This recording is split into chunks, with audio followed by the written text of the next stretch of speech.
Hello and welcome to the very first episode of the Dirty Birder podcast. Today we have Michael Kensinger, who is a conservationist, a wildlife artist, and what else are you, Michael? A homosexual. Oh, fuck. I'm the president of Juniata Valley Audubon Society. Yes. But yeah, I'm an artist and a naturalist, a writer, and I clean houses also if you need your toilet scrubbed. What a perfect intro. And today what we are doing is we are going over the 2024 Federal Duck Stamp Competition, which Michael was actually a part of, but we are going to give you some inside information on it, go over some of the paintings involved, and yeah. We're going to pick out our favorites and why they're our favorites. Yes. So here we go. Well, the Federal Duck Stamp program is the most important conservation program that the government has ever thought of, maybe possibly even in the world. Other countries like Australia have attempted to implement a program like this, and essentially what it is, if you are going to hunt ducks, you must buy a $25 stamp, and 98 cents on every dollar goes directly towards habitat conservation. So the program has saved 6 million acres of wetland habitats, and every species of animal that falls under that umbrella of wetland habitats is also benefiting. And what we're seeing is a lot of the wetland species booming population-wise thanks to this program. I mean, we've lost probably close to 75% of the wetlands on our continent as it is, so. Which is kind of crazy that now that you see the rise of social media and you see the rise of what seems like, you see a lot more duck hunters, you see a lot more people doing wildlife type stuff. Mm-hmm. But regardless, the stamp is continuing to decline year to year in sales. Yeah, well, I think social media has a way of making things seem more popular than what it is. If you really look at the duck hunter numbers, they've gone down.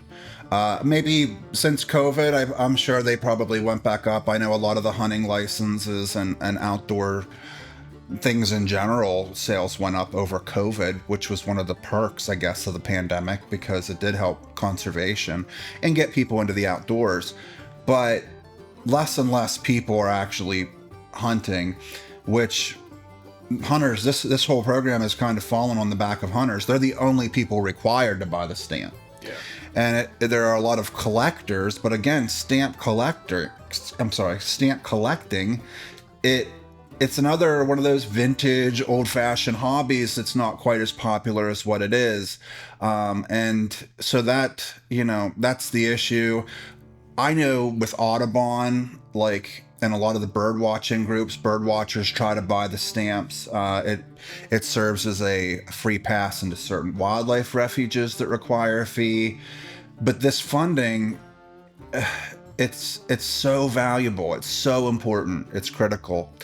So if you're watching this, buy a duck stamp. Every year, first day of sales in June.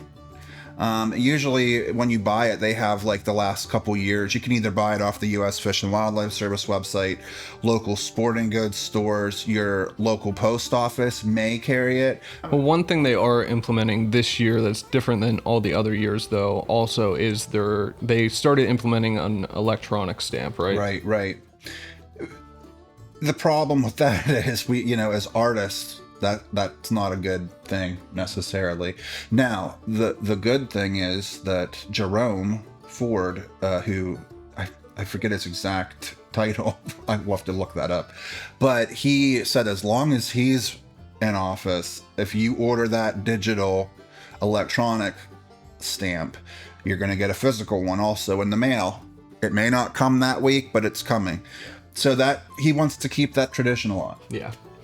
So I think that also, while you were talking there, it also kind of brought up a couple things in my head. And I think I did see a couple articles that were actually on, potentially maybe the number of duck hunters are staying the same or growing. And people are just not buying the stamp because they're either hunting on private land and they think that's an okay thing to do, or, they just go out and they hunt regardless, and some people just never get caught. Yeah, and that's a shame. I mean, that's illegal, first off. Uh, and it's kind of, how do I put this in a way that's not going to be offensive? As a birder, I pride myself on every year buying the federal duck stamp because I don't hunt. I don't hunt ducks, and it's important to manage animal populations. I am not anti-hunting by any means, but a lot of hunters pride themselves on the importance that they've played in conservation, not just with waterfowl, but wild turkeys would probably be extinct if it wasn't for hunters. And they played a key role in protecting these animals, restocking them in areas where they were extirpated. Um, and those are the hunters that care about the wildlife. You're gonna have people that are just in it for the killing. Essentially poachers. Poachers. Yeah. There's a difference between hunters and poachers, and that's the big thing. But those of us, I've had people say, well, it rides primarily on hunters, and the majority are purchased by hunters, but that's because it's required by law. I know a lot of people that probably wouldn't buy it if they didn't have to buy it, if that makes sense. I buy it because I know it supports conservation, as do a lot of hunters, as do a lot of other birders, and that's the real reason behind it. So, in our Audubon group, I'm always talking about go out buy your duck stamp, because we care about birds. We're not out there to shoot them. We're out there to watch them and count them and protect their habitats. And I mean, Right. you know how much that is important to me. Yeah. With my conservation. And even if we were there to shoot them, Yeah. like there's still an aspect to it of like you're respecting the animal, you're controlling the potential like outbreak of numbers. Mm-hmm. I know there's a like relating this to even some of like what I just saw a documentary on the wild horse populations that are out west, and they have to keep them under control, but there are it's getting to the point where they're overpopulating, and Yeah. people see it as a bad thing to call the horses, so they're trying to get rid of as many as possible, but it's a huge problem because they overgraze, and they now have like thousands upon thousands of horses just in pennings. It's such a complicated thing, and it's really not that complicated. It's just controversial because horses are not native to North America. So if they're overgrazing in an area, they're displacing native, maybe let's just say pronghorn antelope or elk or something from out west where they're prevalent. And the same could be said in terms of ducks with Muscovies. The Muscovy is a species of waterfowl from Brazil that has been domesticated, but it's not so domesticated that it can't fly. It still has some wild instincts. And so in areas that don't get super, super cold, like Florida, California, and in the deep south, they become overpopulated. They're tree nesters, sometimes in cavities. They push out wood ducks. They push out native. So in Florida, you can shoot them at will. There's no bag limit, and I have seen people get upset about that. Personally, I have a hard time to kill anything, but it's a necessity to keep the population healthy. And of course, hunters want to preserve the tradition. That's the thing. Like the tradition that their fathers brought to them, that their grandfathers or great uncles brought, or great aunts, great grandmothers. There's a lot of women that duck hunt, and increasingly more women in the outdoors, which is great. I think the more people we get out there, the more people are buying duck stamps.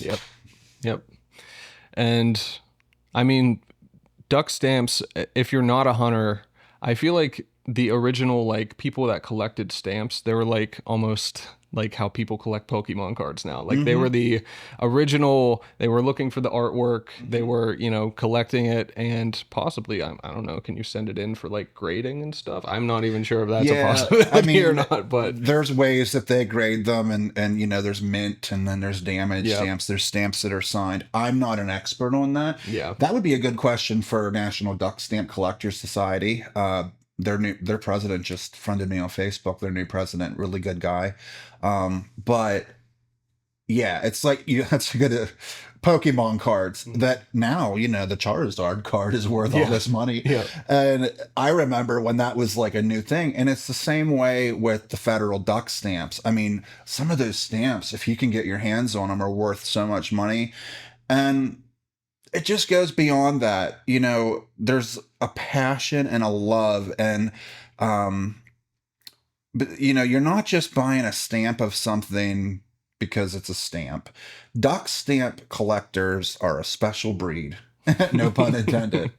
They are looking at the artists. Yeah. They are looking at the artist's career outside of what they won. They are a bird watcher. They're interested. Maybe they're trying to collect specific species. It's really fun, and it's I've been lucky to collect quite a few stamps. I have almost every Pennsylvania duck stamp except the last 3 years, which I'm going to remedy. And I have several federal duck stamps, quite a few, but there's some that I'll never probably be able to afford in good condition. That's the Charizards. That's like the Charizard card, of the Ding Darling stamp, the very first stamp, which, by the way, the exhibit was phenomenal. I'm not sure if you had a chance to go up and look at the artwork. I wish I would've. Man, that's a once in a lifetime thing to see them, because they at the Federal Duck Stamp they had an exhibit upstairs. It was $20. You could go up, and they had every winning Federal Duck Stamp from 1934. I'm assuming they probably put Adam Grimm's up there after he won. Probably. Yeah. And it was most of it was donated by someone that is a private collector that lives in the city of Greenwich, Connecticut. And I can't imagine what kind of money he has to own all this. But these were stamps that I saw as a kid or just online. And then to see the original artwork of the first duck stamp by Ding Darling, which he hated. He was a cartoonist. He did a draft of what he thought a duck stamp should be, because it was his idea to create this program for conservation. Well, they took it and they printed it. And he was so mad because he's like, that was a sketch. Like, that wasn't a finished product. But he'll still always be the #1 duck stamp in our nation, and they have Ding Darling Wildlife Refuge at Sanibel Island, named after. Yeah, a lot of people don't realize that he was the person that was behind pretty much the entire, like, the conservation effort within the duck stamp. Like, he had the idea for that itself. Yeah, well, there was I guess the way I understand it is that there was a massive dust bowl due to agriculture, draining of wetlands and the prairie pothole region, particularly in the Midwest where most of our ducks breed. It's called the duck factory. And I mean, pelicans, even white pelicans. And is that like you're talking like the Midwest, like the flyway? Yeah. So what was happening was these birds were coming home to nothing, and they were dying. And Ding Darling was a huge critic of the president at the time, which was Theodore Roosevelt. And Theodore Roosevelt was like, okay, well, if you think you can do better, then I'm going to assign you as head of this, and you're going to take care of it. And then that's how the duck stamp was born. And it was genius. You have to buy this permit or you don't get to hunt. We're going to take this money. We're going to buy, lease, and repair the land for the waterfowl. And even to this day, there's areas like, for instance, the northern pintail that has declined a little bit. Certain areas of their breeding range is still kind of questionable. So it goes to without saying, like, you have to protect the duck factory at all costs. And that goes up into Canada. Yeah. Like, it's like the central United States up into the central southern Canada. It's the glacier region where the glaciers came through. They carved very shallow lakes that are huge, but they only get like 6 feet deep on average. They are perfect for ducks. So, yeah.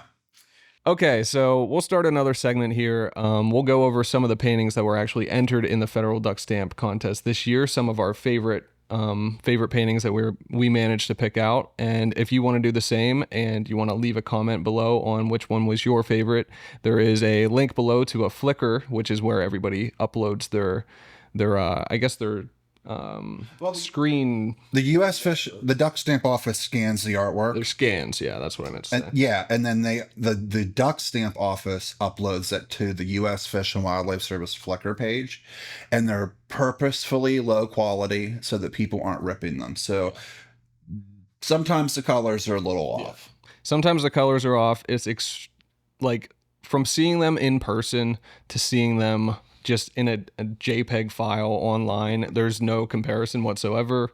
You're missing all the brush strokes. You're missing the kind of like the textures on there. Yeah. As somebody that has followed this contest since I was 11 years old, I've never been to the federal duck stamp until this year. It was a game changer for me as an artist because I could see the contrast, the color. Actually, you say brush strokes. There were several that were so refined you couldn't even see a brush stroke. That's how much time these people put into their work. Sometimes I know Adam Grimm, who was the winner, he puts over 4 months into a painting that's 7x10 image. I mean, that's it. Yeah, that's so. Yeah, we could go over our favorites or our top three, or how do you think? I mean, this is just our personal. We already know who won. We already know who got second and third, but whatever. We're still going to give our opinions. Yeah, and plus that this still kind of gives some attention to some of the other paintings that might, not have done as well according to the judges this year. Well, and I think it's important to highlight too, 5 judges. Sometimes judges get something wrong, and they're human. And art is very subjective. And if you would take the 5 judges that we had at that contest and replace it with 5 different judges, the outcome could have been very, very different. Mm-hmm. I would say if there's any justice in the world, Adam Grimm would have still won. Yeah. His iders were phenomenal. And what's cool too, I'm sorry, go ahead. No, I was just going to say that for his painting in particular, there's just something that stood out about it from the rest of all of it, whether that be the lighting, like the color temperature of the lighting that he used for, the morning shot, or whatever it might have been. His theory, he did a podcast with Ducks Unlimited, and he said that he was always taught, make it look like Ken and Barbie on Malibu beach at sunset, with the wind blowing through their hair. Like, that's the vibe he goes for with his art. And he achieved it. I mean, there were people in chat saying, is this AI? Mm-hmm. I mean, you're doing something right when that happens. And he's won. This is his 3rd win, so he's not new to this. Yeah. But I know it means a lot to him. And seeing his work in person, just like, now I really got to step up my game. But the good news is he cannot enter for the next few years. So... it's not him that has brothers, is it? No, he doesn't have any artist brothers, but his daughter, Madison Grimm, has won the junior federal duck stamp. The junior level is 18 and under, and, obviously. The junior federal. She has won that twice. Of course, when Adam Grimm's your dad, you have one of the best teachers. Yeah. She took her earnings, and I guess she... with him built an aviary, so she has access and he has access to these beautiful aviary birds. But I'll tell you, he doesn't like to use aviary birds because they tend to be a little heavier. Mm-hmm. They tend to, you have to watch if the wings are trimmed in a real aviary. There's things like that. He prefers to go out and do the legwork, get out in the marsh, dress up like a big heap of grass. Yep. Yeah. You know what this is about. Yes, I understand. You feel the pain. And one last thing about him, and edit this however you feel, but he chose the most unpopular duck because there are species bias, we call it, where this year they gave us a lot of what we would call ugly ducks. Not ugly to me. I think they're all gorgeous. There's not a duck that I would ever call ugly, but they just don't look like the quintessential mallard. The only quintessential duck in the contest this year was Greater Scout. It has the blue bill. It has the nice curved bill. It just looks like a duck. But hooded mergansers have a sawtooth bill. and he picked spectacled eider, which looks. Tim says, did they slap a piece of bologna That's what it looks over like. the Yeah, bill? there's like a It's flap. like a pillow over the bill, and then it has spectacles, which makes its eyes look higher on the head or something. And I said, if Adam Grimm doesn't win with this spectacled eider painting, then I don't think they can win.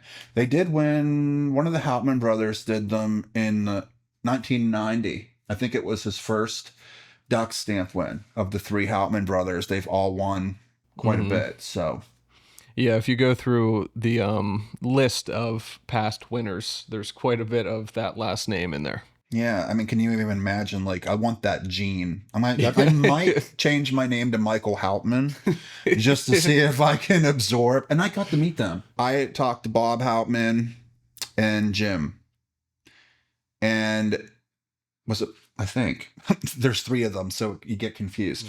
But anyways, I got a little bit of feedback on my hooded merganser piece, which was great.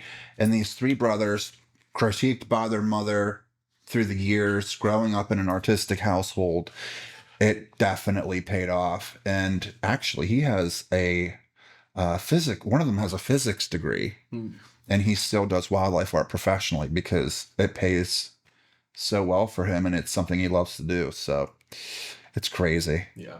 Give me some of that talent. So Alrighty. Well, let's go into some of the. Do you have any of yours specifically picked out? Like your top? However. I don't have them on my. Okay. Well, We could just even talk about some. okay. Okay, so let's just pick the ones that I have kind of starred here. I can tell you right now. Yeah. Okay, and that of course the first one that I have starred is the. Wait, did this get third? This is second This place. is second place. This is Rebecca's. Yeah. So this is Rebecca Knight. Yeah. Yeah. What did you want to say about it? Did you want to say anything about it? I mean, I was just kind of going through, but Yeah. So it's just. Go ahead. It's to me. It's just. There's not a whole lot bad that you can say about it. No. I think that's the thing, and That's why I got second place. That's why I got second place. There's just not a whole lot of bad things that you could say about it. Mm-hmm. The colors, the tonage, like the lighting, even that streak that's coming, like, Yeah. and you definitely see that in nature. I've seen that quite a few times photographing them. So Yeah. Well, she has. Okay, Rebecca won the junior duck stamp when she was young, and we're all kind of crossing our fingers that she'll be the first junior winner to win the federal duck stamp for the adults. She keeps coming close. This is her second. would she be the first female federal duck stamp winner? No, there's been a couple. Been a couple. Okay. Yeah, there's been a couple, but it is primarily. It used to be more male dominated, but more and more women are entering it, which it should be. Yeah. So knowing her, like seeing her art transition, being friends with her on social media, her artwork has grown so much. She's taken some flack from other art shows, big art shows globally that she was a part of because of her hunting heritage, which is silly because I think in other countries they don't realize like the importance of hunting and conservation. And here. it's absolutely ridiculous considering the part that hunting plays within this whole Exactly. Like, Well, it was a different art show, and she did a painting, and then somebody attacked her. You know how the internet is. You can't do anything right. But I loved this piece. What I like about her artwork is that she does not exaggerate color, and she still ends up doing these really nice pieces that almost, I don't want to call them overcast, but it's monochromatic. Like it's on one side of the spectrum, and it kind of sticks with that. Yeah, I mean, it's pretty cool. It's cool toned. Very cool. Yeah. I love the composition, how she attaches the reeds. They bring your eye down to that wave, right? And we always say, like, when we're painting waves, that they're mirrors and windows. Like the tops, that's the mirror, and then you can kind of see through those. Yeah. Painting water's hard, and she's so good at it. I mean, Rebecca has this way of really painting water in a beautiful way. It's my nemesis. The birds are fun. The water is never fun. It's monotonous to me.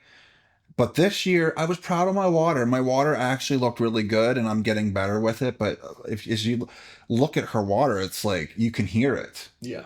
You can see it how it flows up against the bird. Yeah. And another thing is that I mentioned before, but it cut out. Another thing is that everything just seems to frame the bird so well, and she left just enough of that negative space, which probably top left. But yeah, that $25 thing would fit perfectly in the top left there. Yeah, and she has the merganser. He's kind of tucked in the pocket of a wave, so it's kind of cozy. Yep. The lighting is overhead.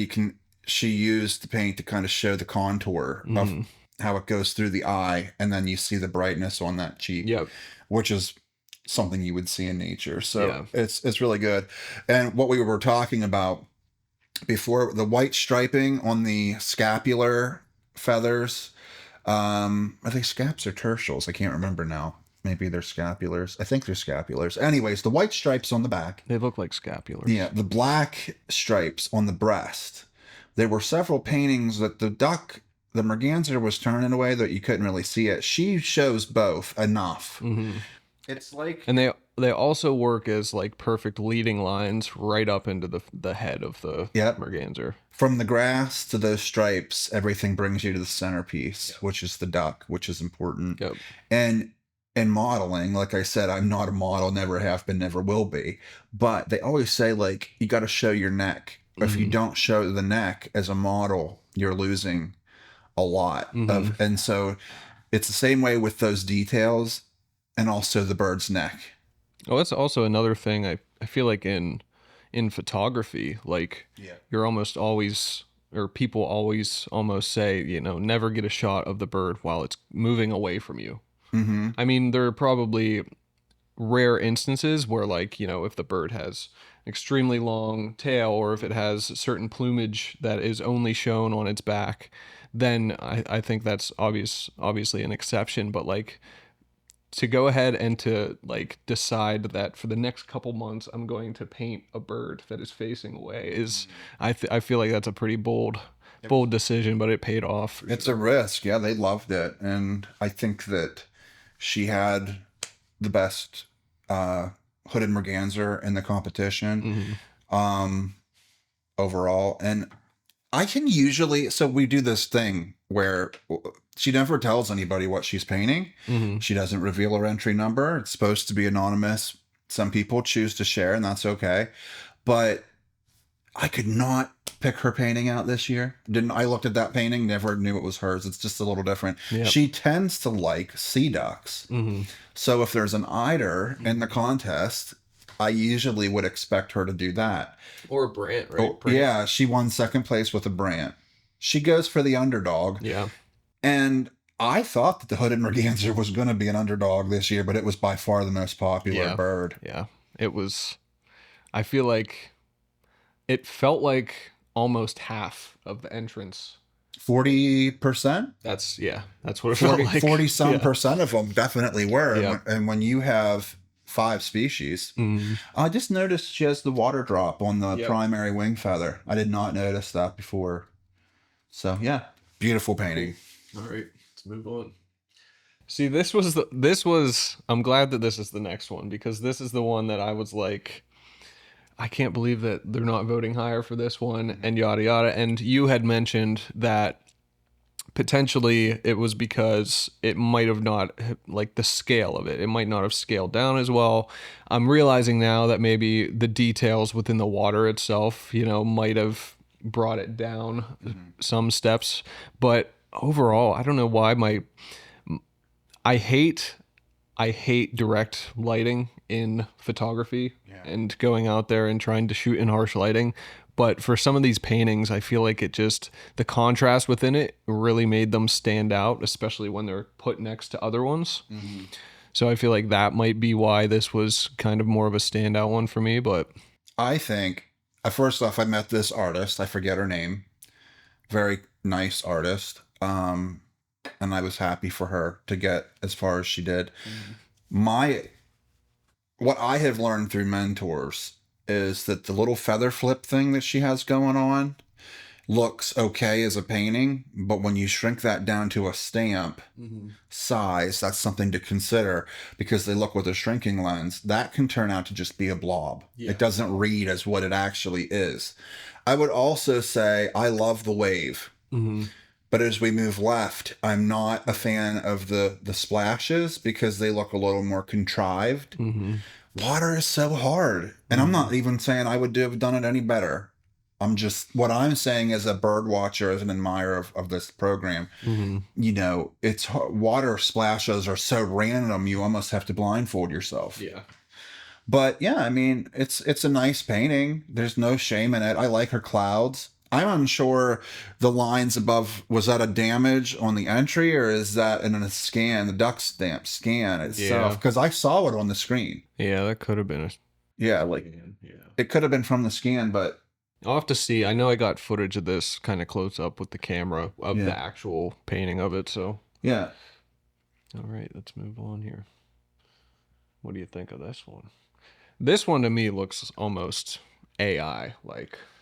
I get vertigo looking at this. It's something about the perspective of it and how it almost has like a fisheye. I don't know if that's the word, but I almost feel dizzied by it. Yeah. There's nothing. I love the light shining through the primaries on the feathers. I love the colors they used. I love the anatomy is correct. It looks like the background to me looks like airbrushed. Oh, I'm sure it probably is. Yeah. Sometimes they'll paint, we'll paint with a brush and then we'll airbrush over it to smooth things out and then go back and do it. I don't know what this person did. I love the sea oats. That's the grass in the bottom, I think. It might be tall reed. I don't know. It's some sort of a aquatic plant. There's no context really to how it connects to the ground, which I'm famous for doing. But we know that there's something down there, a wetland or something. I really like this one, but I can't say anything about technical ability with this. Yeah. I would just basically Yeah. say the perspective of it is so different and odd that I don't know that it helped. And also, you can push it to that level of almost looking AI and just highly detailed background, or you can go with a more simplistic approach. And again, we get to, okay, so if you're rating contrast on a scale of 1 through 10, 1 being white, 10 being black, those clouds can sometimes, and this has happened to me time and time again, that's why I shrink my entries now on my phone, they can kind of the tones can get jumbled and distract from the bird. I have been told, and I think it's a good practice to avoid busyness behind the duck's head, period. I mean, that's just like photography. You're trying to kind of get the most separation from the background to the bird. Yeah. In order to isolate the bird more. And I think that, this is, especially if this was shrunk down, it's pretty busy. Well, and the aperture you get with the camera it helps with that, where this is a little too crisp of a background still. Here's the thing about it. It's a gorgeous painting. If you have the painting in your hand or you saw it in person, you'd be like, wow, this is an incredible artist. I would hang this on my wall. It once again comes down to, as a stamp, how is it going to reproduce as a stamp? Yeah. And that's hard. All right, let's get a little bit more picky here. If you see one that... Oh, back. This one? Nope. This one? Yeah. The bubbles are insane. I had this in my top 3. This was my choice for 3rd place. If I initially go through the Flickr account, I try to think, okay, who are the top 3 for me? Yeah. Because I've judged a duck stamp competition, not federal, but state level. This is Frank Middlestat. I wish I painted like him. He's just absolutely phenomenal. And I'm friends with him on Facebook. He thanked me for complimenting his painting. The colors are stunning. Yeah. The anatomy is perfect. He shows the body and all the key features, and the birds look proud. Do not bother entering a duck stamp with a duck that looks like he's gothic or ready to slit his wrist. Well, don't no. This duck cannot be in the duck stamp. He looks like he needs Ativan. Poor guy. No, he doesn't need Ativan. He needs an upper. Yes. He needs something to make himself peppy. He needs another life completely. I'm sorry, little buddy. You're not going to work. But yeah, you want him to look proud. These look proud. I love the lighting. And like, as somebody, and you know this because you go out in the field and you're observing these birds, this looks like that, just that little moment in time you might catch for a brief It's like second. right at blue hour, right as it changes over and the sun's coming up. Yeah, that's Sun just cracked over the ridge. You know, I think the most impressive thing about this painting is the reflections. Yeah. Because you get the details in the reflections, and you get almost exactly how it would be emulated within real life in the reflections. And I think that is, crazy. Yeah. And what's cool with reflections, there's like a little bit of a rule. What's dark is always going to be a little lighter in a reflection, and what's light is always going to be a little bit darker when you're painting a reflection. And he nails that. I'm not surprised that he's nailed that, given that it's Frank Middlestat, because he's been doing this a long time. But notice the simplicity of the design. Yep. Notice the composition is not contrived with too much. He just put some bubbles in there. Yep. And bubbles are fun, difficult, and rewarding, but they can also, like glitter, become something that you overdo. Yeah. Or a sparkle. Like, yep. But there's just enough in here that it just makes it so that, like, they become kind of a main component to the whole thing somehow, and they're just bubbles. Yeah. It's like your eyes go down there, but the way that the bigger bubbles are it balances it, because the bigger bubbles are on the left. The smaller bubbles bring you up to the breast of the male, which then the luminosity in his hood with the light glowing in it. Yeah. Then you shoot up to the female's crest, and your eye comes down her bill and her breast because it's rim lighting. Yep. Which is extremely difficult to paint. And I said I would never attempt that again. Yeah. I would say that's my number 3. Yeah. I just love it. And when I say number 3, the thing with this contest is there's probably a half dozen paintings that could have won. Yeah. And nobody would have said a damn word. Yeah. And you say number 3, but this could be tied for number 3 for you with 3 other paintings. Like, I think this is good as Rebecca's in a different way. Yeah. And it could have easily been second. And like I said, I don't think anybody beat Adam or could have beat Adam this year, but this is definitely a contender. And if it won, I wouldn't have been mad. Yeah.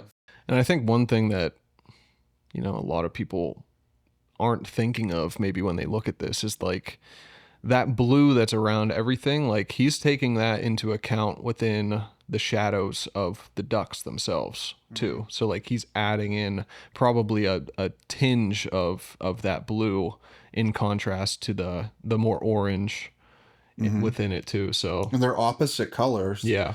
And he somehow in the hood of the male, he takes that blue in the shadow. Yep. And then he works it into an orange that's in the water reflection. Yeah.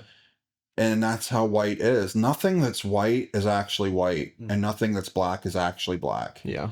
It's reflected color, it's reflected light, and his painting perfected that. The next one? Yeah. I'm afraid to say anything bad about this because Tim Taylor is mean. Yeah. He's very outspoken. My experience with Tim, I met him for the first time, and oh God, he was on a rant. He was on a rampage. But he's also offered to give me advice in the past. And one of my favorite paintings of his is not actually this one. He did a painting of red-breasted mergansers with a lighthouse, and there's like a pebble beach with rounded stones. Oh my God, it's awesome. It did. I don't know how it did. So this is his, obviously. Yes. Now that I've said it. He scored, I don't know what he scored. Did he outdo me by like 1 point, I think? Possibly. I don't know. I'd have to go relook at the footage. But I'm going to say this, and I hope he doesn't kill me for it, because I think the world of him. But to me, the ducks are so realistic. Yes. in that foreground with I love paintings that have foliage and fauna, native fauna, like the oak leaves and the ferns and the moss and the acorns. And that is wood duck, or I'm sorry, that is her hooded merganser habitat. Yeah. But it looks as though he cut a photograph out of a magazine and glued it onto a background that wasn't as good as the foreground. Yeah. Now, you want it to be blurred. You want it to be not highly detailed, but maybe some more color variation in the yellows. I feel like for it to make a bit more sense, making that female not as sharp, just to blur it out the teensiest bit. I know you don't want to do that because it's obviously like one of the main subjects of the whole thing. Yeah. But I think it's just because compared to the background, like that aperture would be so shallow that it would only have one of those birds in focus at a time. They're both hard edged. Yeah. There needs to be soft edges and hard edges. And even if you would keep like the hard edge on her back, say, if the back is kind of coming this way, soften some of the edges here and there on her outline. And maybe on the drake's back, leave his head with the hard outline, but maybe soften areas around its back end that are going back into the background. Yeah.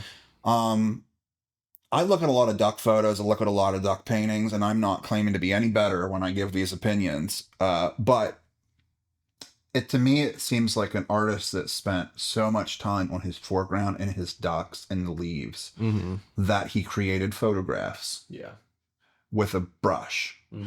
And that the background doesn't seem to match it for me as it's like a different artist painted it.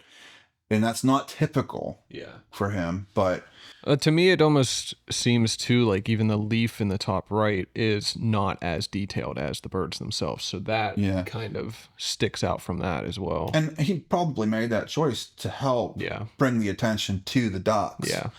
But when you slap something coming down out of a corner like that, that's that color, it kind of steals the show.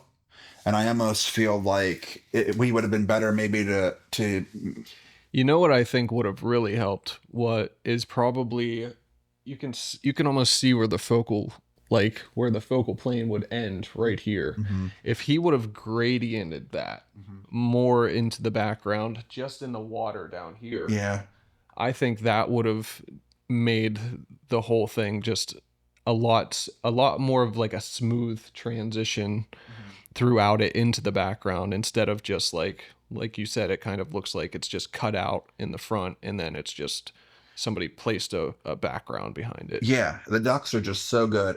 Another thing, this is just my personal taste, is it almost feels like the ducks are in a spotlight. The light source is very close to the birds. And I don't know that I've seen that during waterfowl surveys, or I'm not saying that it can't happen. But you got to think too, this is close to the water's edge. There's probably trees on this side of it. So like, unless there's just a direct light leak coming through the trees, then that would be a tough thing to, I think, emulate.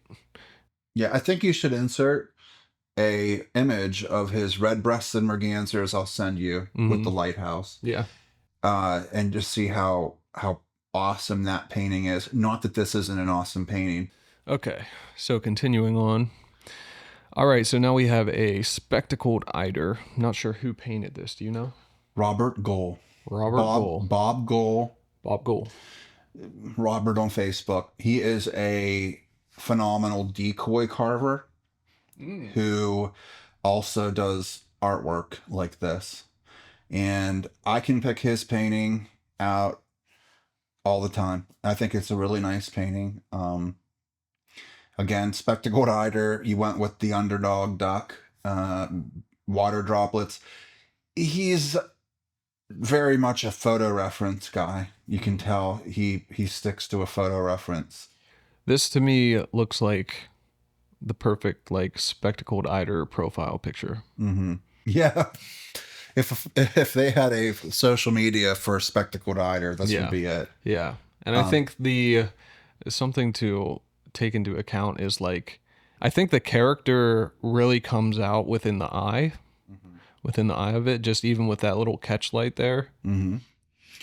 I think that so Bob and I have been friends on Facebook, and he's given me some great advice, particularly about getting too bright with my skies with blue.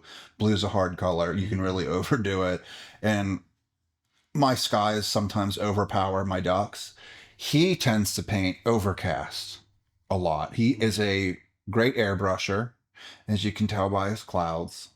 And he is a phenomenal color matching artist where he has the reference photo and the painting is literally below it. And he is mixing those colors exactly as he sees it in a photo reference. And yeah, I mean, he's a technician about that. You can tell he's great at painting his decoys too.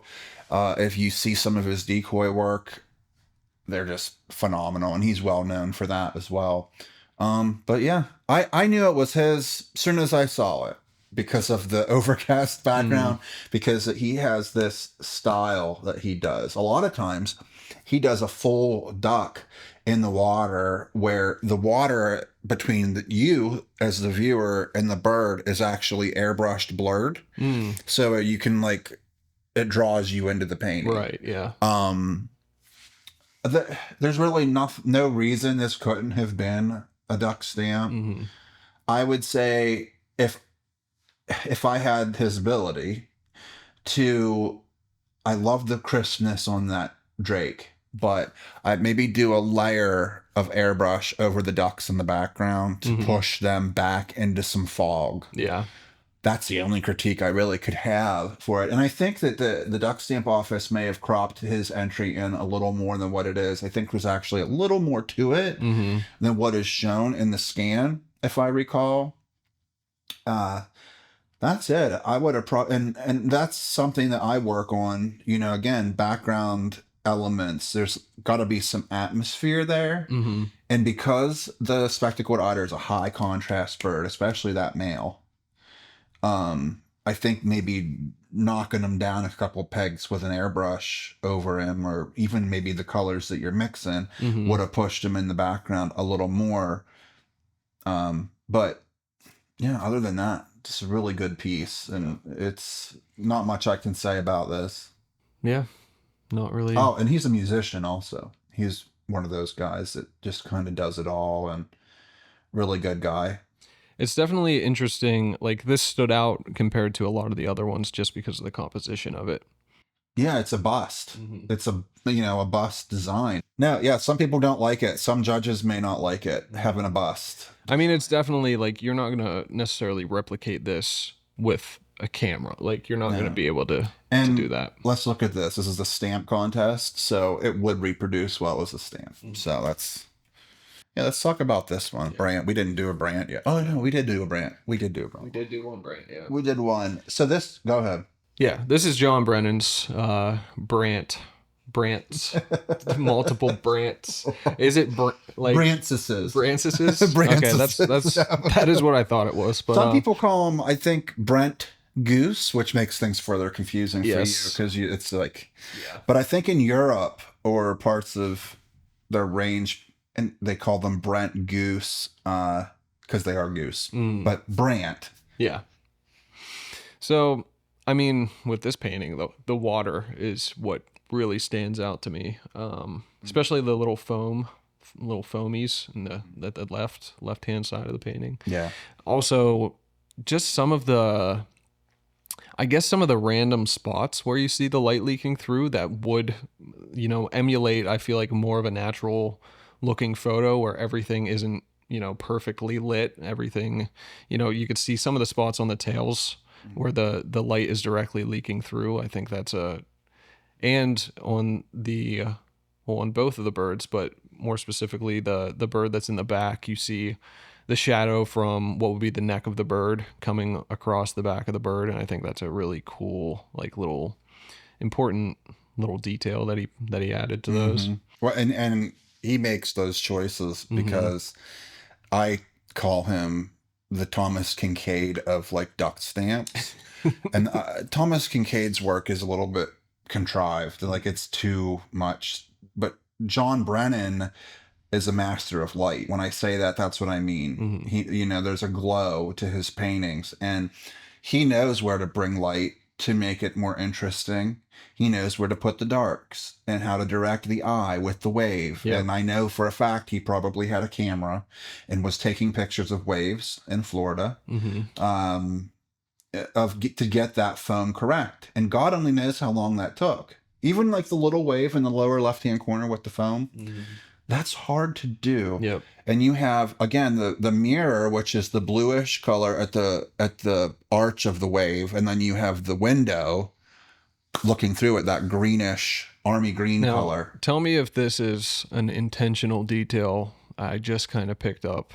So on the left-hand side, where the brant kind of would be putting its beak down to forage and whatnot, you have a wave that's coming the other direction. So it's almost like that the bird just picked its head up out of the water, and that kind of wave is coming back towards the bird from its beak leaving the water then.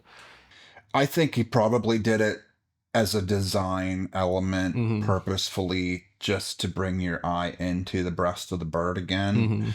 But it's also an ocean. These are a marine goose, so they like salt water, and water's crazy in the ocean. So it's hard to say what happened there, but it works. It's like a little S shape. Again, masterful water.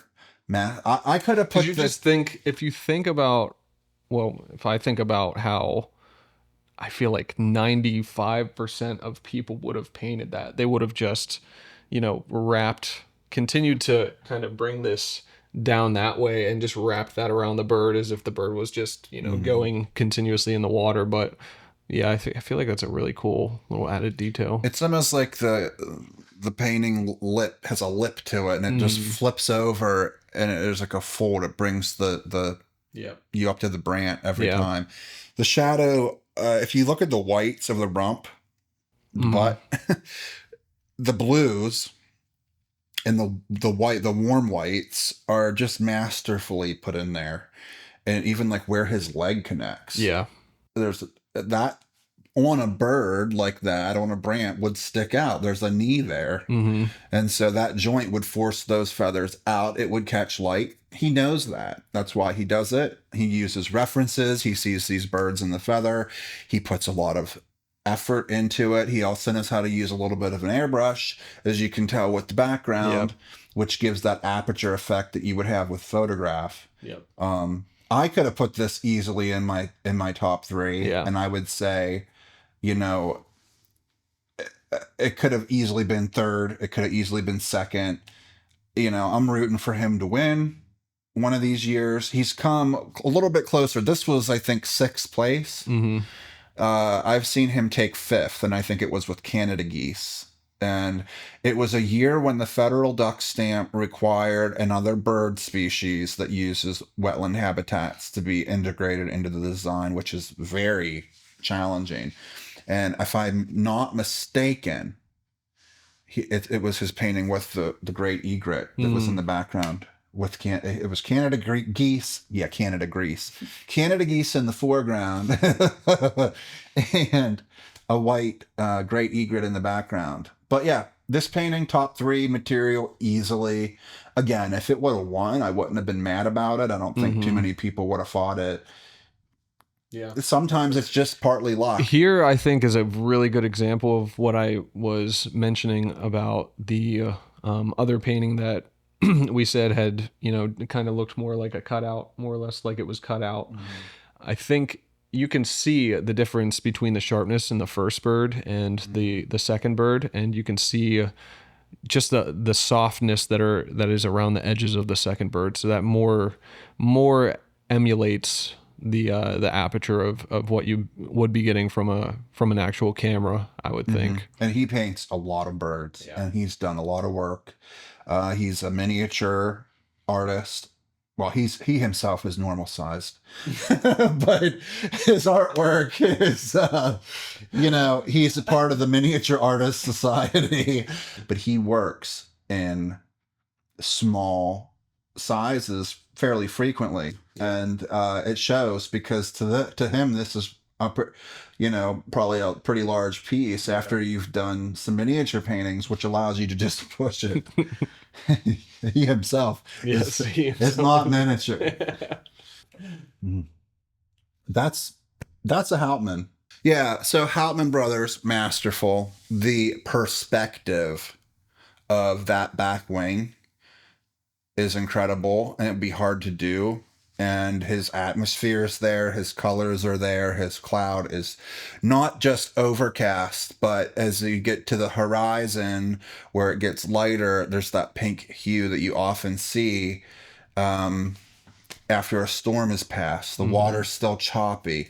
This appeals to a duck hunter. This is what a duck hunter sees. Yep. It's an autumn scene. Some species you can't paint in full breeding plumage in the fall. Yeah. In a fall scene. And that's something that judges look for, especially if there's a biologist there. But these are greater Scott. I thought this was one of the paintings that could have won.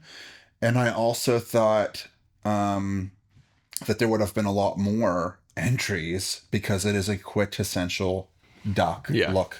Ducky looking duck. And look at the light coming through the wave. Okay. In the lower left, you can see that window. And yeah, you see that kind of that glare reflection off of. Yeah. So I would say, okay, you got the sky color, that purplish sky color reflected on the mirror part of the water, choppy water. And then you've got those greens as the window part of the choppy water. And they are, what do you call those? Opposite sides of the spectrum colors. They're not complementary. No, it's don't ask me this on the spot. But anyways, pink and green at opposite sides of the spectrum. Complementary colors, aren't they? They might be complementary. I thought complementary are Am I an beside each artist? other. Do I even know? I don't know. It might be complementary. Yeah, they're opposite on the color wheel, is what you're saying, and it can be a good thing and a bad thing. It's a good thing in this case because they're more of a neutralized color. What I will say is the Houtman brothers are probably the most studied by other artists because they have this way of painting exactly what the judges want to see, which is why they're such contenders in this contest. And there's nothing different about this piece. And when you see it in person and you get up on it and you're looking at crazy. Yeah. It is crazy. It's crazy. And this scan doesn't really do it a whole lot of justice. I think too, like with the pink and green, even mentioning that, or the purple and green, he definitely made that as an active choice for, putting that more into the background because that is directly in contrast with the head of the bird itself and too. That gets them to pop without them having such a hard edge that they look, some kind of way. But here's what I'll say. I made an observation and I talked to a couple of the other artists about this that I think he did. And maybe it's just a him thing. Maybe it's a Houtman thing. He increased the eye size on that bird just slightly. Not so much that it's not realistic. It's still nobody would know. But we see a lot of these in the spring migration coming through the lesser, the greater Scott. He also proportionately on the bill looks like he may have shrunk the bill slightly because greater Scott have a chunkier bill. It'd be harder to tell at that angle, but I almost wonder if he didn't make these birds a little cuter than what they are because that's what makes something cute is the proportions. Yeah. So if you shrink the bill of your bird just a little bit and you increase the eye size a little bit, I could be wrong. He may not have done that, but to me, that's what it feels like he did, looking at these birds. And I thought to myself, did he just make these birds more handsome because of what he did, I mean, it definitely gives kind of more of a less hyper realistic and more of I don't want to say cartoony, but right. you know what I mean. It's not cartoonish. No. It's definitely a realism painting. But you can tell this is an artist that doesn't just stick to a photo. Yes. There are artists that you can tell it's a painting. There are some paintings that you're like, is that a photo? Is that not? I feel like you can tell that this is a painting. And that's not at any detriment to the artist himself. He could have actively made those as decisions to get that kind of look or that kind of vibe across. But if not, then we're just bullshitting. Personally, I prefer that Yeah. over a painting that is an artist that just copies a photo. Yeah. You can tell if an artist is an artist and can push the boundaries by making decisions like that and still pulling it off.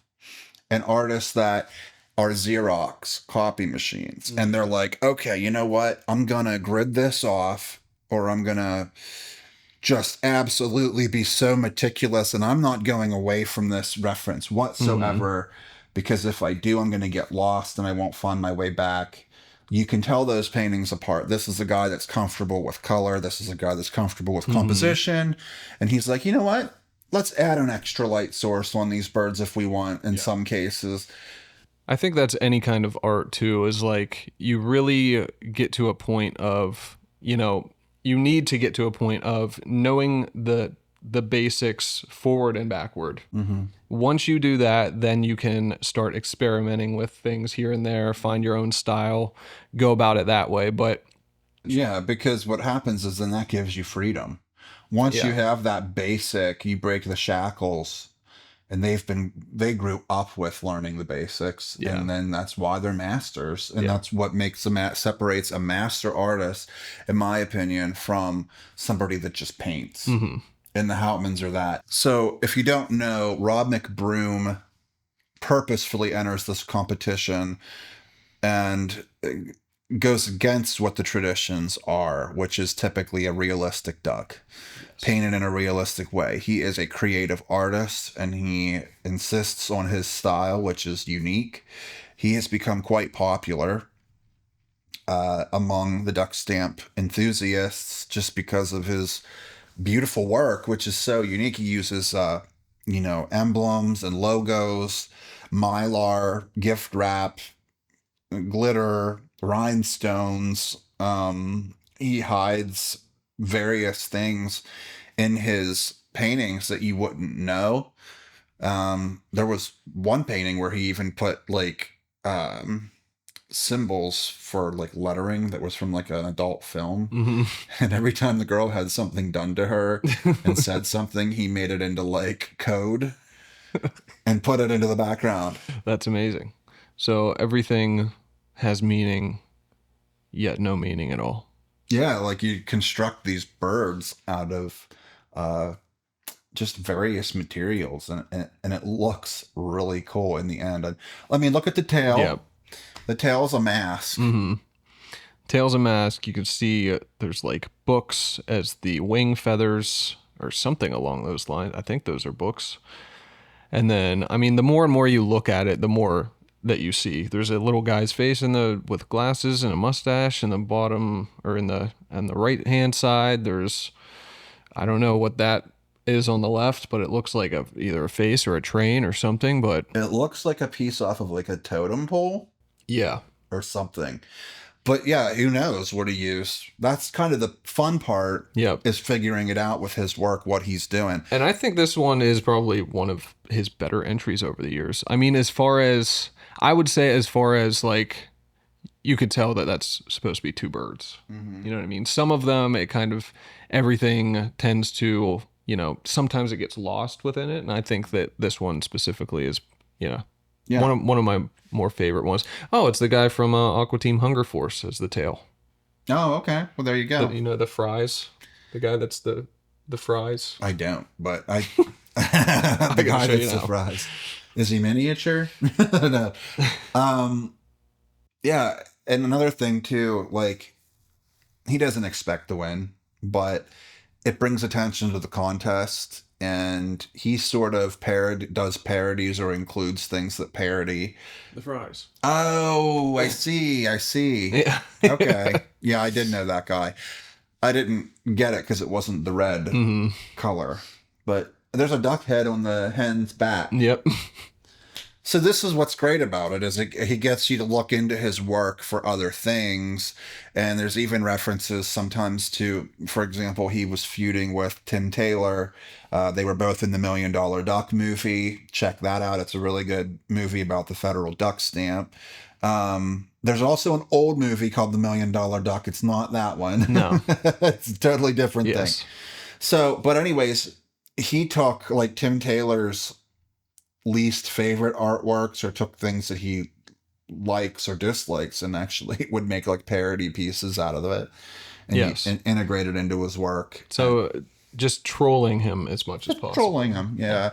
Because, he was criticized by various artists, Tim included, saying basically it's a waste of his $125 entry fee, which we all pay, to submit something like this that isn't going to win because they want realistic art. But that to me spells like it doesn't spell anything. Yeah. It means he has integrity. He's sticking to his guns with what he is as an artist doing. Yeah. And I look forward every single year to seeing his paintings. He did a painting, paintings or artwork of mallards that were mating, copulating. It had never really been done that way. And he uses stamps. Yeah, I mean, even for this, you can see just even some of the textures. Like there's bubble wrap as the sky, and then there's like wood grain as the water. So there's a creative process that he has to this, and he spends a lot of time figuring it all out. A lot of layers. People think, well, these photorealistic paintings, they take a lot of time, and they do. But there are laws and rules to realistic wildlife art that you kind of have to stick to keep it realistic. Mm-hmm. He breaks every rule in the book when it comes to realistic art. All right. So this piece is probably my favorite. If I were to wish to paint like any artist when it comes to waterfowl, I would probably pick Greg Alexander, who painted this. And his signature has become, for me, seeing transparency in the water with the foot, seeing the transparency in the water with the grass. He did a painting of a cinnamon teal one year that did this. It's absolutely crazy. Like the amount of attention to detail to take something, put it under the water, have all the reflections that would naturally be there and have them represented so well is just... I can't. Crazy. Yeah. Well, he's got a couple tiny bubbles. He's got the parts of the water that are lifted up are represented by sky color. Mm-hmm. And then there's the window. Mm-hmm. And you almost have like this halo effect, not halo effect, but like around the body of the bird, you have the light that is shining through so that it almost brings, it brings the edges of the bird out more, and it allows you to obviously see the foot a lot better. Because if it would just be that, kind of darker color that a lot of the water is surrounding the bird, then, you wouldn't see the foot at all. Yeah. Yeah. He knows, again, masterfully how to play it. Actually, I just realized I think I could see the other foot back there a little bit. No hard edges. Like there's hard edges, but they're not so hard that they look like he was cut off out of a magazine and slapped on a background. Yeah. He looks like he belongs there. And let's pay attention to proportions here on the bill and the eye. Okay, compared to the Hauptmann painting. That is really what a greater scop looks like when you're out bird watching and you see them on Prince Glitzen floating on with the other ducks. They have a bulkier bill and a little bit smaller eye than what Mr. Hauptmann, brother, master as he is, portrayed them. And I thought, well, is that a trick? Is that something I should implement in my work? But then I look at this and I'm like, well, maybe not. Yeah. It's crazy. It really is just like an accumulation of so many different skills that go into one of these. Yeah. And a lot of them are great photographers.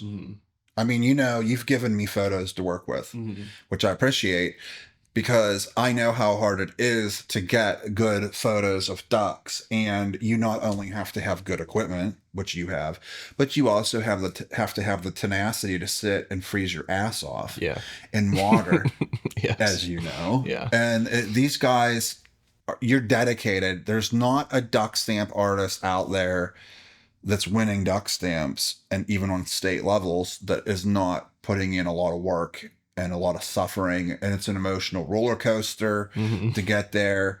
And then you put your painting into a contest, you pay a huge fee, and then it gets shot down as though it was being hunted. Now, one thing that I did notice about this painting that threw me off a tad is the tail. Okay. Okay. Yeah, I see what you're saying. Yeah. So it doesn't look like it's in the water. It doesn't look, it looks like it's out of the water, but it almost seems like it should be touching the surface. Yeah. Is what I'm getting. Yeah, it kind of looks like it's just floating there. It also looks weird to me, I think, because like they all seem so straight across. Diving ducks have a lot of diving ducks actually sit with their tail paired like on the water, as you know. Like, well, look at Rebecca's merganser. That's kind of how she did it. Yeah. Instead of having their tail up, a lot of the dabbling ducks have their tail up. This is a Like diving duck, like a ruddy duck, a stiff-tailed duck. Yeah. Although that's a diver, so it's an oddball. Okay. It completely goes against what we're trying to prove. But they're what they call a stiff-tailed duck. Yeah. There's a family: the musk duck, the masked duck, and the ruddy duck all have straight up tails. But with scaup and redheads, it's like you can kind of go either way with it. And so I don't know if he just didn't make that decision or if that would be how it actually looked. Yeah. But sometimes if that's how it actually looked, then you can change that.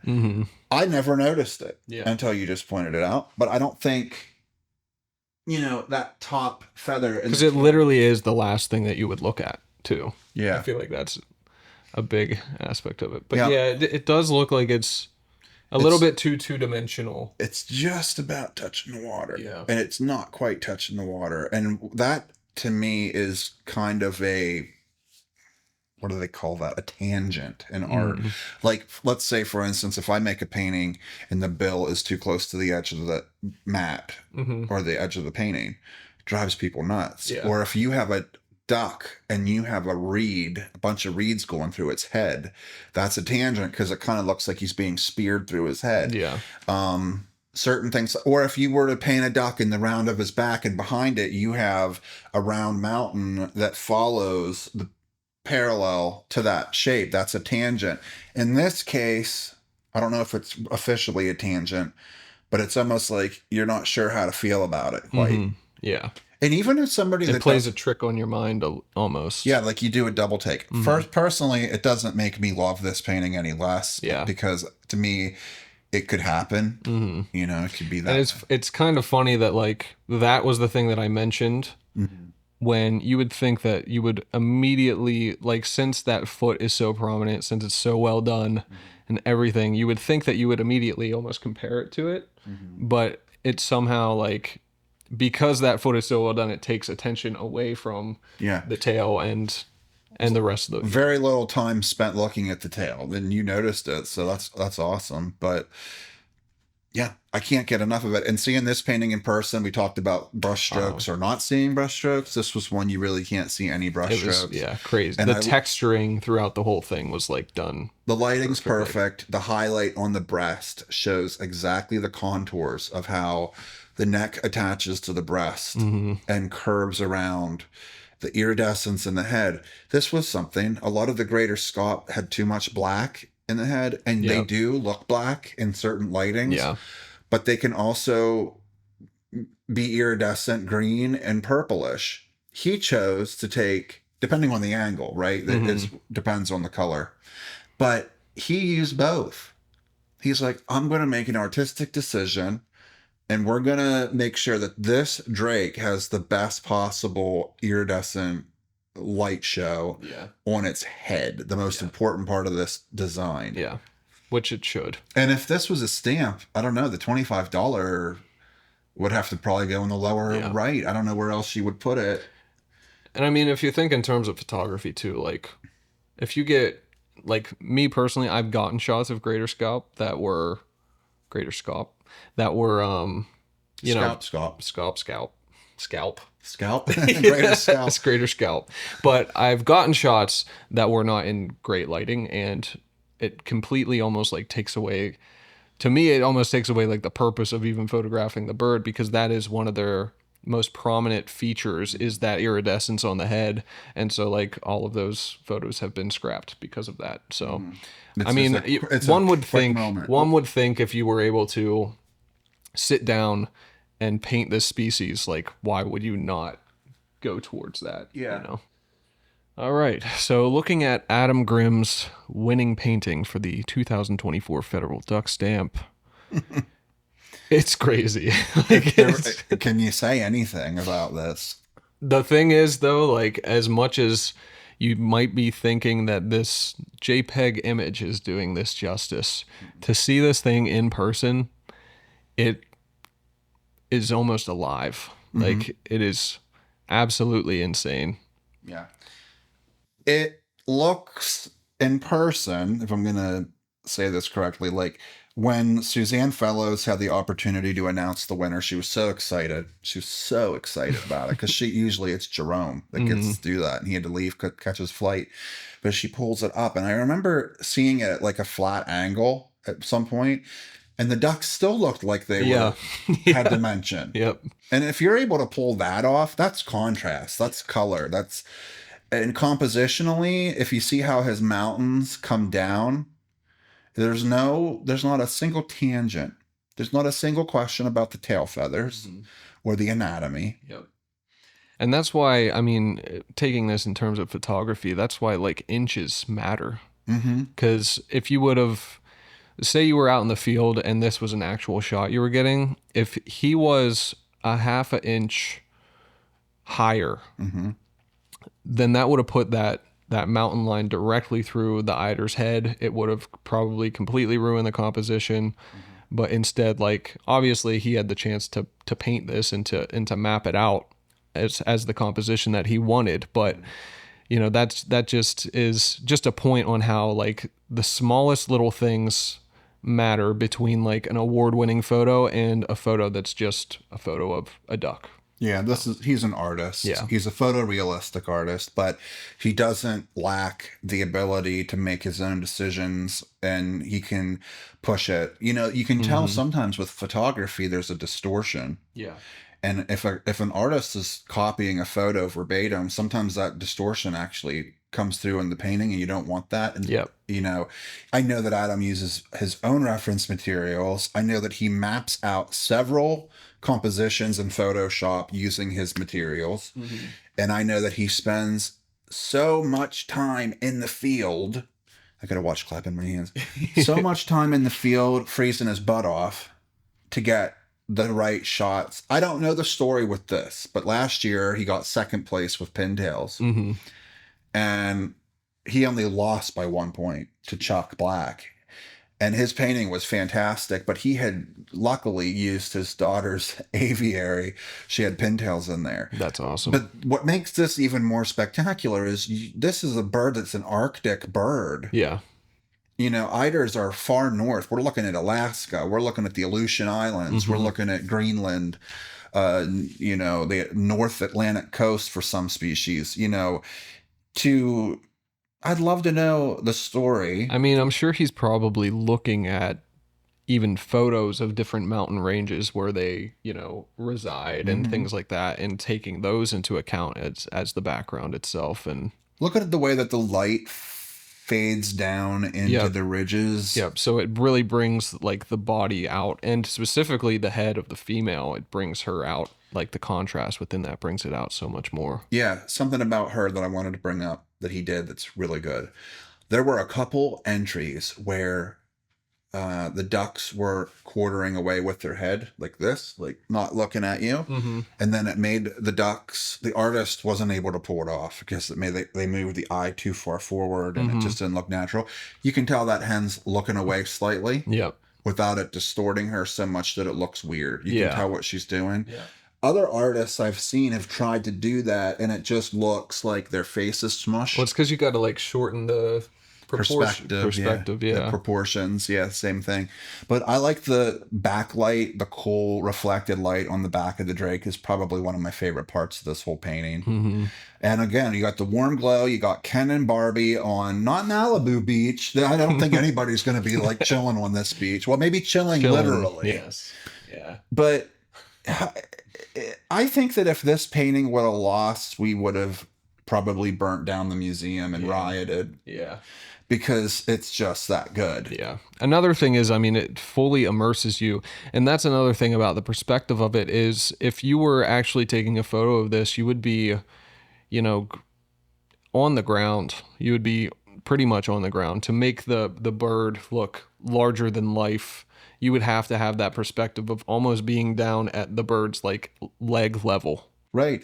And I think that's a thing of respect as a photographer, as an artist. I know a duck artist.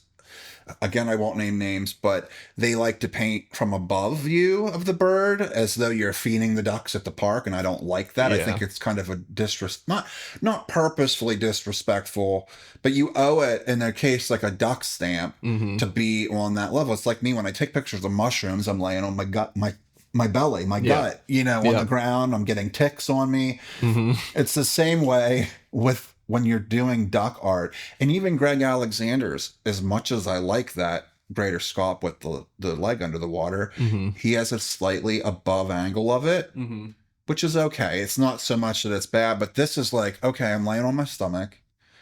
And I guarantee you, this moment didn't happen like this. Yeah. These are probably two separate photo references or half a dozen separate photo references. Yeah. If he got a photo like this, then you're winning like wildlife photographer of the year. All right. and that's where I think being an artist of that caliber is almost, it gives you a certain power. I think realistic artists need photographers in order to do what they do. But thankfully, technology has come and it has allowed us to be able to take different photos, splice them on a computer program, edit it, add color to it, whatever we want to do, and mix and match. When you look at the old 1930s, 1940s, 1950s duck stamps, they're not realistic. Yeah. They didn't have... Because they didn't even have like telephoto lenses. Right. Like that were widely accessible for people to go out and take photos like that. So when you see, okay, let's compare this to maybe a Maynard Reese. Like Maynard Reese did like the quintessential like mallards flying down into a wetland, and he won 5 times, I think.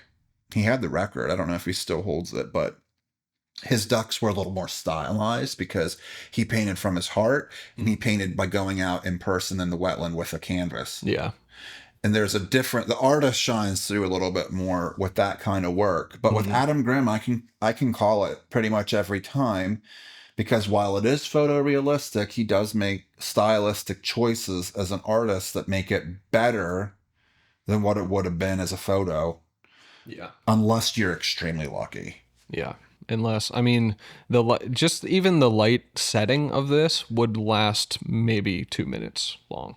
So how long ago was 1990? So 24 years? Yeah, 24 years ago. 34 years. Oh, wow. I'm a Tyrone graduate. Don't ask me. You're lucky I have all my teeth. So 1990, this won the species. And here we are. It won again. And wow. Like I didn't know. It's one that's hard to win with, because if you look at the face of the bird and how, when they're breathing this cold air, they have evolved to have that protective sleeve over the bill. Every eider species, whether it's spectacled, common eider, king eider, and a lot of the scoters, they have different bills. Their bills are designed for shelling like mollusks, and breathing cold air. And these guys just happen to be uncircumcised. Yeah, a little extra skin. Yeah, they're natural. They're all natural. They're all natural. But another thing too, lighting in the grass, the shadow of the bird, the drake, was probably put in, and then the grass in the foreground was painted over that to just push everything back. So there's no question about the planes that they're laying on. Yeah. And you have to think in like, in simplest terms of composition, you pretty much have like the birds themselves are making a triangle. And then you have that complemented by the additional, triangle shapes in the background. But you also have this continuous like flow throughout the whole thing that's leading you from left to right. That is really interesting as well. Yeah. And you use, as a photographer, I'm sure, the rule of thirds. I try to use the golden ratio. Yeah.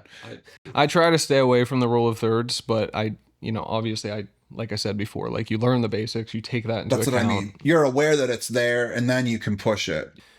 All right. Well, I think that's it. I think we covered a lot of the info surrounding the federal duck stamp itself and went over some paintings, and I don't have much more to add. No, I just think let us know what you thought. Yeah, let us know your favorite painting. Like I said, we'll include a link below to the Flickr, so you can go through all of them. And Flickr, I barely know her. All right, so thank you for watching this episode of the Dirty Birder podcast. There's more to come. I'm sure we're gonna revise some things about how we record it, the setup that we have going on here, and make sure to like and subscribe for more.